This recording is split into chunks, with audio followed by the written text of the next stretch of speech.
Hello guys, ध्यान देते हैं। लास्ट हम पढ़ रहे थे प्रिपरेशन ऑफ ईथर्स और मैंने बताया था कि ईथर बनाने की टोटल 3 मेथड है, जिसमें से पहली मेथड हम पढ़ चुके थे। पहली मेथड का नाम था from alcohol, also called as intermolecular dehydration. अभी उसके बाद दूसरी वाली जो मेथड है हमारी फ्रॉम अल्काइल हैलाइड, और इसी का दूसरा नाम क्या है? Williamson synthesis. नाम है मेथड का फ्रॉम अल्काइल हैलाइड, मेथड का नाम ही सब कुछ बता देता है। तो यहाँ पे अपने को मेथड का नाम बता रहा है फ्रॉम अल्काइल हैलाइड, इसका मतलब एक रिएक्टेंट क्या रहेगा? Alkyl halide. तो ले लेता हूँ एक रिएक्टेंट अल्काइल हैलाइड। और विलियमसन सिंथेसिस है, तुमको अच्छे से पता है विलियमसन सिंथेसिस हमने halogen derivative of alkane and halogen derivative of arenes के अंदर ले लिया था, जिसके अंदर अल्काइल हैलाइड की रिएक्शन सोडियम अल्क ऑक्साइड के साथ होती है। ये सोडियम अल्क ऑक्साइड के साथ होती है। अल्काइल हैलाइड की रिएक्शन सोडियम अल्क मतलब अल्काइल ग्रुप O का मतलब ऑक्साइड के साथ होती है, जिसके अंदर Na+ होता है और O- होता है। अल्काइल हैलाइड की रिएक्शन सोडियम अल्क ऑक्साइड के साथ होती है। इस रिएक्शन के अंदर क्या होता है? ये जो ग्रुप है आपका, ये नेगेटिव ग्रुप, इस नेगेटिव ग्रुप हेलोजन को रिप्लेस कर लेता है। OR- नेगेटिव ग्रुप हेलोजन को रिप्लेस करता है और हमें क्या प्रोडक्ट मिलता है? मिलता है R। ये R एज इट इज, इस X की जगह पे OR आ चुका है। और गाइज यहाँ से क्या बाहर निकला? X Na के साथ कंबाइन होके क्या बना देता है? तो वो बना देता है NaX। इस तरीके से आपका विलियमसन का सिंथेसिस होता है और हमारा ईथर प्रोड्यूस होता है। इसके एग्जाम्पल लिख रहा हूँ, ध्यान देके देखना। ये मेथड बहुत ज्यादा इंपॉर्टेंट है। क्यों है? जब मैं इसका लिमिटेशन अभी बताऊंगा तब समझ में आएगा। ये मैं ले लिया ether CH3CH2 Br, alkyl halide ले लिया, यानी कि इथाइल ब्रोमाइड, ये अल्काइल हैलाइड ले लिया। इसका रिएक्शन मैं कर रहा हूं NaOCH3 के साथ। अब इसके अंदर Na+ और O-, इसका नाम क्या है? Sodium myth oxide. तो मैंने इथाइल ब्रोमाइड की रिएक्शन सोडियम मिथ ऑक्साइड के साथ की। आपको मालूम है क्या होता है? ये नेगेटिव ग्रुप इस नेगेटिव ग्रुप को रिप्लेस करता है और क्या प्रोडक्ट मिलता है हमें? तो देख लो प्रोडक्ट, CH3CH2 और इस Br की जगह पे क्या आ जाएगा? आपका OCH3। और यहां से क्या निकला गाइस? Br इस Na के साथ कंबाइन होके क्या दे देगा? NaBr, ये बाई प्रोडक्ट देगा। और ये जो ईथर बना इसका नाम क्या रहेगा? Ethyl methyl ether. क्या नाम रहेगा? इधर इथाइल ग्रुप है इसलिए इथाइल मिथाइल ईथर। अब इस इथाइल मिथाइल ईथर के अंदर देखना, ये दोनों अल्काइल ग्रुप डिफरेंट है। इधर इथाइल है तो इधर मिथाइल है। जब दो अल्काइल ग्रुप डिफरेंट होते हैं तो उस समय हमारा मिक्स्ड ईथर प्रोड्यूस होता है। तो ये मिक्स ईथर बना लिया। सिंपल ईथर भी हम इससे बना सकते हैं। ले लो CH3CH2 Br ले लिया, इथाइल ब्रोमाइड। इसकी रिएक्शन किसके साथ कर रहा हूँ? NaOCH2CH3 के साथ कर रहा हूँ। मतलब किसके साथ कर रहा हूँ?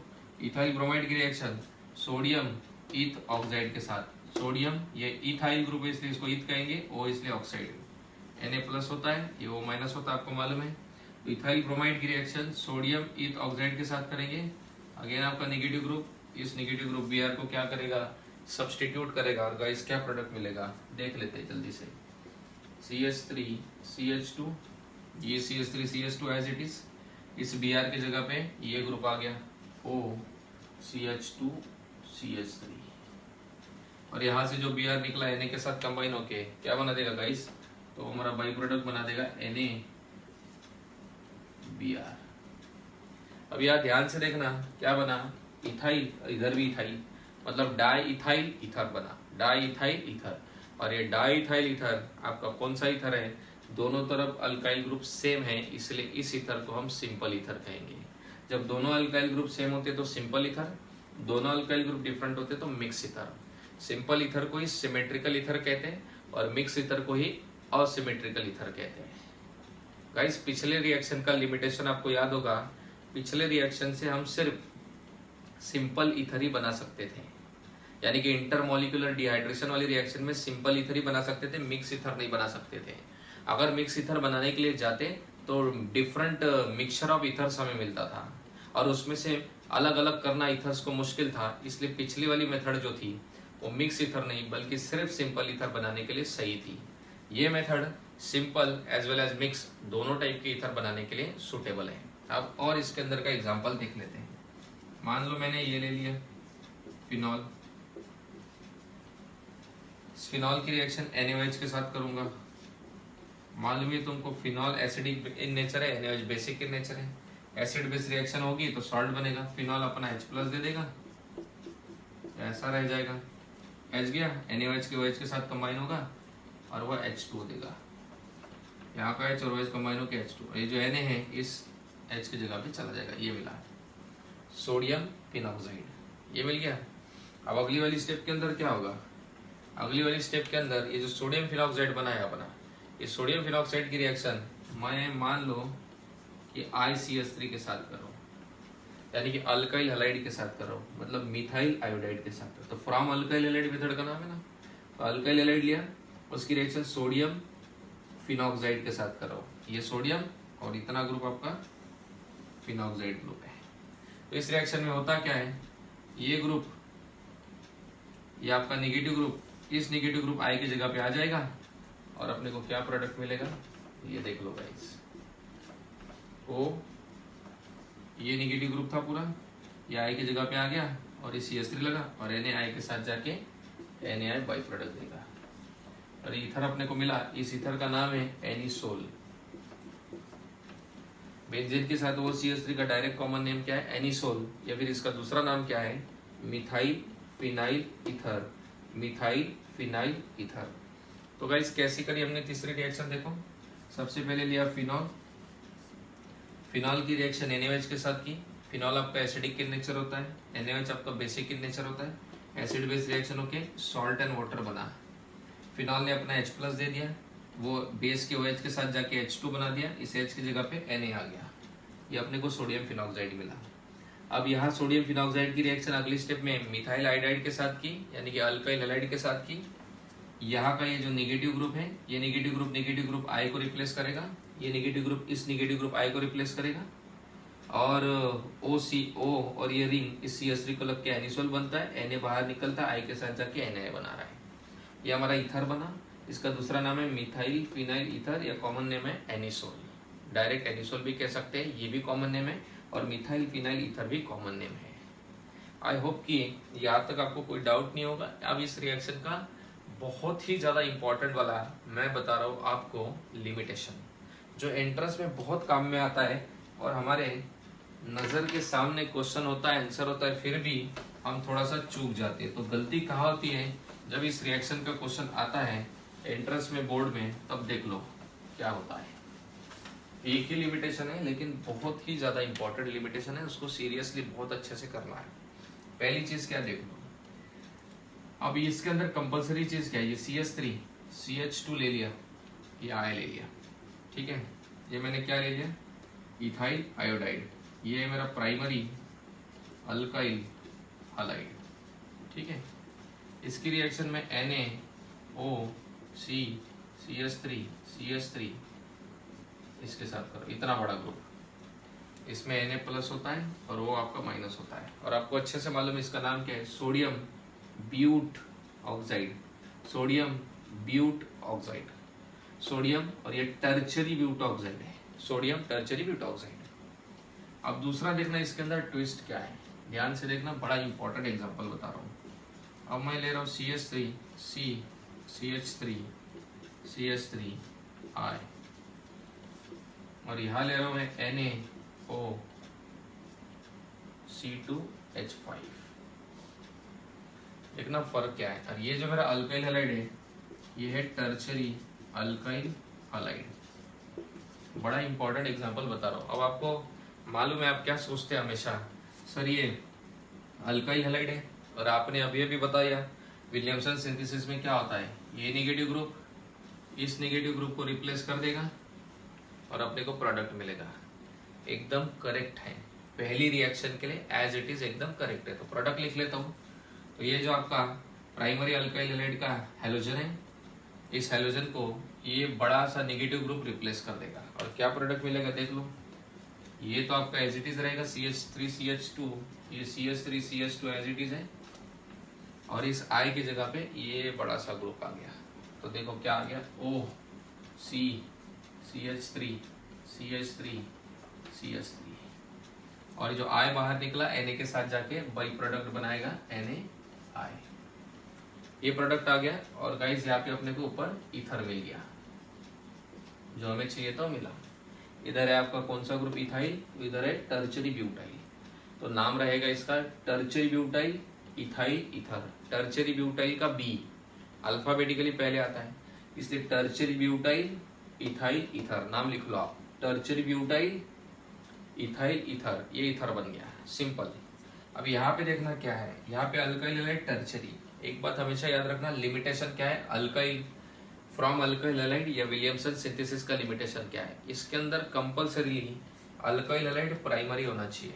अगर आपका अल्काइल हैलाइड या तो सेकेंडरी है या फिर क्या है टर्चरी है, तो अल्काइल हैलाइड सेकेंडरी या टर्चरी होने के बाद उसके अंदर बल्कि ग्रुप ज्यादा आ जाते हैं, जैसे कि इसमें टर्चरी होने की वजह से 1 2 3 बल्कि ग्रुप आ रहे हैं इस कार्बन पे, 3 बल्कि ग्रुप आ रहे हैं इस कार्बन के ऊपर, इसलिए इस कार्बन का हैलोजन आसानी से सब्सटीट्यूट होगा नहीं। और जब ये निगेटिव ग्रुप कोशिश करेगा इसको सब्सटीट्यूट करने की, तो इसे सब्सटीट्यूट कर पाएगा नहीं। अगर ये सब्सटीट्यूट होगा नहीं आए, तो आई की जगह पे OC2H5 आएगा नहीं, तो ईथर बनेगा नहीं। तो लिमिटेशन क्या है, विलियमसन सिंथेसिस से अगर आपको ईथर बनाना है तो अल्काइल हैलाइड कंपल्सरी क्या होना चाहिए, प्राइमरी। अगर आपको विलियमसन सिंथेसिस से ईथर बनाना है तो अल्काइल हैलाइड आपका कंपल्सरीली क्या होना चाहिए, प्राइमरी ही होना चाहिए। अगर अल्काइल हैलाइड आपका प्राइमरी नहीं है, अगर अल्काइल हैलाइड आपका प्राइमरी नहीं है, वो सेकेंडरी या टर्चरी है, तो विलियमसन सिंथेसिस के अंदर ईथर बनेगा नहीं। क्यों नहीं बनेगा, क्योंकि सेकेंडरी या टर्चरी होने के बाद इस कार्बन के ऊपर बल्कि ग्रुप ज्यादा हो जाते हैं, जिस वजह से स्टेरिक हिंड्रेंस बढ़ता है, और इस हैलोजन को ये नेगेटिव ग्रुप अटैक करके सब्सटीट्यूट कर पाता नहीं है। फिर सब्सटीट्यूट नहीं करेगा तो क्या होगा सर यहाँ पे, तो इस रिएक्शन के अंदर जब आपका सेकेंडरी या टर्शियरी अल्काइल हैलाइड होता है, तो इस हैलोजन को स्टेरिक हिंड्रेंस की वजह से ये नेगेटिव ग्रुप रिप्लेस कर पाता नहीं है, तो उस समय पर बीटा एलिमिनेशन रिएक्शन होती है। मतलब अल्फा से हैलोजन और बीटा से हाइड्रोजन, तो उस समय पर बीटा एलिमिनेशन रिएक्शन होती है, अल्फा से हैलोजन और बीटा से हाइड्रोजन, ऐसी बीटा एलिमिनेशन रिएक्शन होकर अल्कीन बनता है। क्यों बनता है, क्योंकि ये जो आपका C2H5O- है, मतलब RO- हो गया ना, ये ऐसा RO-, तो ये होता है आपका SB का मतलब स्ट्रॉन्ग बेस। क्या होता है भाई, ये स्ट्रॉन्ग बेस होता है। तो ये Na+ है, आपको मालूम ही है, और ये O- होता है, तो इसमें ये RO- यानी कि C2H5O- यानी कि alkoxide ion is a strong base. अगर ये सब्सटीट्यूट करने के लिए अटैक नहीं कर पाया, तब ये एलिमिनेशन करता है। तब ये क्या करता है, एलिमिनेशन। किस तरीके से, अल्फा से हैलोजन, जिस कार्बन के ऊपर हैलोजन लगा है, जिस कार्बन के ऊपर हैलोजन लगा है उसे अल्फा, और उसके बाजू वाला बीटा, ये भी बीटा और ये भी बीटा। कोई भी अल्फा बीटा कॉम्बिनेशन ले लो, ये ले लो, ये ले लो या ये ले लो, एक ही प्रोडक्ट आने वाला है। अगर एक से ज्यादा प्रोडक्ट आने वाले होते अल्फा बीटा कॉम्बिनेशन अलग अलग लेने से, तब मेजर प्रोडक्ट हमारा सेजेप रूल के हिसाब से डिसाइड होता था। अब ये ले लो, ये ले लो, ये कुछ भी ले लो, एक ही प्रोडक्ट आता है। मान लो कि मैं ये अल्फा बीटा कॉम्बिनेशन लेता हूँ, अल्फा से हैलोजन, बीटा से हाइड्रोजन।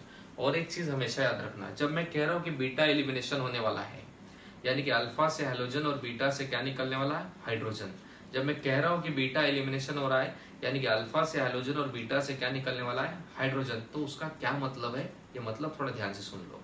उसका मतलब ये है कि अल्फा से हैलोजन, बीटा से हाइड्रोजन तो निकलेगा, लेकिन पहले कौन निकलेगा, ये बड़ा इंपॉर्टेंट है। पहले निकलेगा बीटा से हाइड्रोजन, तो बीटा से H+ निकलता है, या अल्फा से I- निकलता है, ये निकला I-, यहाँ पहले H+ निकलेगा, H+ निकल जाएगा तो CH2- रहेगा। तो देखो क्या प्रोडक्ट प्रोड्यूस होगा, ये आपका CH3, C के साथ CH3 एज इट इज, ये देखो ये CH3 C के साथ एज इट इज, देखो लिखा। फिर यहाँ का H+ निकला तो CH2- हो जाएगा, ये हो जाएगा आपका CH2 ऐसा माइनस, और यहाँ का I- निकला तो ये C+ हो जाएगा, C+ हो जाएगा। ये C+ और C- आपस में बॉन्ड बना लेंगे, इनके बीच में डबल बॉन्ड बनेगा ऐसे, ये डबल ऐसे साइड में दिखा देता हूँ, ऐसे ऐसे बन जाता है। और उसके बाद जो यहाँ से H निकला वो H जाता है C2H5O के साथ, और जो I निकला Na के साथ जाता है, I Na के साथ जाके NaI बनाएगा, और यहाँ से जो H निकला था वो C2H5O के साथ जाके C2H5OH बनाता है। तो गाइस विलियमसन सिंथेसिस का लिमिटेशन क्या है? अगर आपसे किसी ने पूछा तो आप क्या जवाब देंगे? आप बोलेंगे भाई विलियमसन सिंथेसिस के अंदर मोस्ट इंपॉर्टेंटली अल्काइल हैलाइड आपका प्राइमरी होना चाहिए। अगर प्राइमरी रहेगा तो उसके अंदर स्टेरिक हिंड्रेंस कम रहेगा, तो आसानी से सोडियम अल्कोक्साइड का अल्कोक्साइड ग्रुप उसको सब्स्टिट्यूट करके ईथर बनाएगा। अगर विलियमसन सिंथेसिस के अंदर हमारा अल्काइल हैलाइड सेकेंडरी या फिर कैसा है, टर्चरी है, अगर सेकेंडरी या फिर कैसा है, टर्चरी है, तो उस केस में आपका ये जो ग्रुप है अल्कोक्साइड ग्रुप उसको सब्स्टिट्यूट कर पाएगा नहीं, क्योंकि सेकेंडरी या टर्चरी अल्काइल हैलाइड होने की वजह से यह स्टेरिक हिंड्रेंस ज्यादा होता है, इस वजह से ये ग्रुप उसको सब्स्टिट्यूट नहीं कर पाता। लेकिन ये जो RO- यानी कि अल्कोक्साइड आयन है, ये स्ट्रॉन्ग बेस होता है, जब ये सब्स्टिट्यूट नहीं कर पाएगा तब ये क्या करेगा, तब ये बीटा एलिमिनेशन करेगा। बीटा एलिमिनेशन का मतलब अल्फा से हैलोजन, बीटा से हाइड्रोजन, जिसमें पहले वो बीटा से हाइड्रोजन निकाल देगा, मतलब H+ निकलेगा, अल्फा से हैलोजन निकलेगा, हैलोजन माइनस के फॉर्म में निकलेगा क्योंकि निगेटिविटी ज्यादा होती है तो अपने तरफ बॉन्ड शिफ्ट करके निकलेगा, और यहाँ डबल बॉन्ड बन के अल्कीन मिलेगा। हाइड्रोजन जो निकलता है वो C2H5O के साथ जाके C2H5OH बनाएगा, और हैलोजन जो निकलता है वो आपके Na के साथ जाके NaI बनाएगा। तो गाइस इस तरीके से आपका विलियमसन सिंथेसिस का लिमिटेशन है। तो जब भी इसका कोई क्वेश्चन आएगा, एंट्रेंस में हो, बोर्ड में हो, कहीं पर भी हो, रिएक्शन का प्रोडक्ट लिखना है, तो देखना अगर एक रिएक्टेंट अल्काइल हैलाइड है और दूसरा सोडियम अल्कोक्साइड, यहाँ पोटेशियम अल्कोक्साइड भी ले सकते हैं, Na की जगह पोटेशियम भी ले सकते हैं। तो अगर एक रिएक्टेंट आपका अल्काइल हैलाइड है और दूसरा अगर आपका सोडियम या पोटेशियम अल्कोक्साइड है, तो उस समय ईथर तब बनेगा जब अल्काइल हैलाइड प्राइमरी है, और अल्काइल हैलाइड सेकेंडरी या टर्शियरी रहा तो ईथर नहीं बनेगा। उस केस में आपका क्या बनेगा, तो उस केस में आपका अल्कीन बनता है बीटा एलिमिनेशन होके। गाइस ये दूसरी रिएक्शन थी from alkyl halide, also called as Williamson synthesis. अभी तीसरी और आखिरी रिएक्शन जो आपके नए बुक के अंदर तो नहीं दिया हुआ है, लेकिन फिर भी मैं बता रहा हूँ पुराने वाली टेक्स्ट बुक के अंदर दिया था।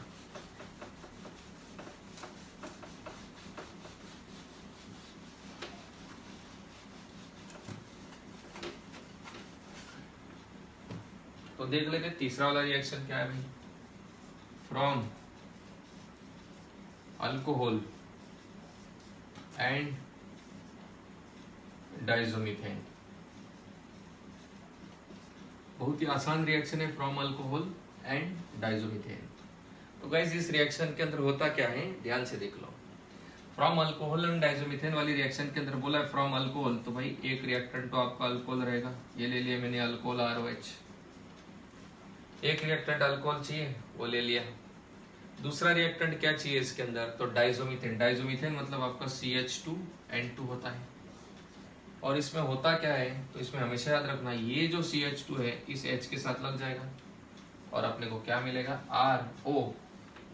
RO तो एज इट इज, ये H CH2 के साथ लग गया तो CH3 हो जाएगा। ये देखो CH2 से H को आके लग गया, और फिर बचा कौन आपका N2, तो N2 आपका लिबरेट हो गया हर बार। दूसरा एग्जांपल देखना, इसका एग्जांपल लिख रहा हूँ, मिथाइल अल्कोहल ले लिया, डाइजोमीथेन CH2N2 ले लिया। अच्छा ये एक बात बताना भूल गया, ये रिएक्शन HbF4 के प्रेजेंस में होती है। HbF4 को लिखते तो HbF4 है, पढ़ते उल्टा है, फ्लोरोबोरिक एसिड, तो इसको कहते हैं HbF4 को फ्लोरोबोरिक एसिड। तो आपके HbF4 के प्रेजेंस में रिएक्शन होती है फ्लोरोबोरिक एसिड के प्रेजेंस में, और अगेन आपका ये CH2 इस H को कंबाइन कर देता है और अपने को मिलता है CH3O CH3, और N2 आपका लिबरेट हो गया। देखो CH2 H के साथ लग गया। फिर उसका तीसरा एग्जांपल ले रहा हूं मैं, C2H5O H ethyl alcohol, CH2N2 डाइजोमीथेन, HbF4 मतलब फ्लोरोबोरिक एसिड के प्रेजेंस में रिएक्शन करेंगे, हमेशा की तरह आपका ये H को लग जाएगा और क्या प्रोडक्ट मिलेगा गाइस, तो प्रोडक्ट मिलता है अपने को C2H5O, इसके H के साथ CH2 आ जाएगा, CH3 हो जाएगा, और क्या लिबरेट होगा, N2। अब देखो इस रिएक्शन का एक लिमिटेशन है, पहले लिमिटेशन बताने के लिए फायदा बताता हूँ। फायदा क्या है कि ये सिंपल ईथर है, दोनों अल्काइल ग्रुप सेम है, यानी कि सिंपल या सिमेट्रिकल ईथर भी बनता है, और ये मिक्स ईथर है, दोनों अल्काइल ग्रुप डिफरेंट है, मिक्स यानी कि असिमेट्रिकल ईथर भी बनता है। तो इस रिएक्शन से सिंपल यानी कि सिमेट्रिकल, मिक्स यानी कि असिमेट्रिकल, ऐसे दोनों टाइप के ईथर इस रिएक्शन से बनते हैं। तो ये इस रिएक्शन का फायदा है। नुकसान भाई क्या है इस रिएक्शन का, ये भी जान लेते हैं। तो इस रिएक्शन का बेहद ही खतरनाक नुकसान है। वो नुकसान ये है कि इस रिएक्शन में अगर आप ध्यान से देखेंगे CH3 CH3 CH3, मतलब हर बार जो ईथर बनेगा उस ईथर के अंदर आपका CH3 ग्रुप कंपल्सरीली रहेगा ही, क्योंकि हर बार आपका CH2H को जाके कंबाइन होकर CH3 बना रहा है। इसका मतलब हर बार अगर आपका CH3 ग्रुप रहेगा ही रहेगा, ऐसा कंफर्म है। तो इसका मतलब है कि हर बार ऐसा ही ईथर बन रहा है कि जो आपका कौन सा ईथर है, बेसिकली मिक्स्ड ईथर तो है ही, सिंपल आपके सिमेट्रिकल ईथर भी है, और सिमेट्रिकल मतलब मिक्स एंड सिंपल ईथर तो बन ही रहा है, उसके अलावा ऐसा ही ईथर बनेगा जिसके अंदर एक अल्काइल ग्रुप कंपल्सरीली मिथाइल है। अगर मान लो मुझे ऐसा कोई ईथर बनाना है कि जिसके अंदर एक अल्काइल ग्रुप मिथाइल न हो, तो ऐसा ईथर मैं इस रिएक्शन से बना सकता नहीं हूँ। तो सबसे बड़ा लिमिटेशन है इस रिएक्शन का, इस रिएक्शन से ऐसा ही ईथर बनेगा कि जिसके अंदर कंपल्सरीली एक मिथाइल ग्रुप रहेगा ही। तो this is the biggest limitation of this reaction. तो आई होप कि यहाँ तक के आपको कोई डाउट नहीं होगा, और यहाँ पर हम reaction preparation of ethers finish करते हैं। प्रिपरेशन ऑफ ईथर में 3 मेथड आती है, तीनों बड़ी इंपॉर्टेंट है। यहाँ पर प्रिपरेशन ऑफ ईथर खत्म हो जाता है। अगला टॉपिक हमारा रहेगा फिजिकल प्रॉपर्टीज ऑफ ईथर, जो हम अगले वीडियो में कंटिन्यू करेंगे। इस वीडियो में इतना ही। Thank you so much guys.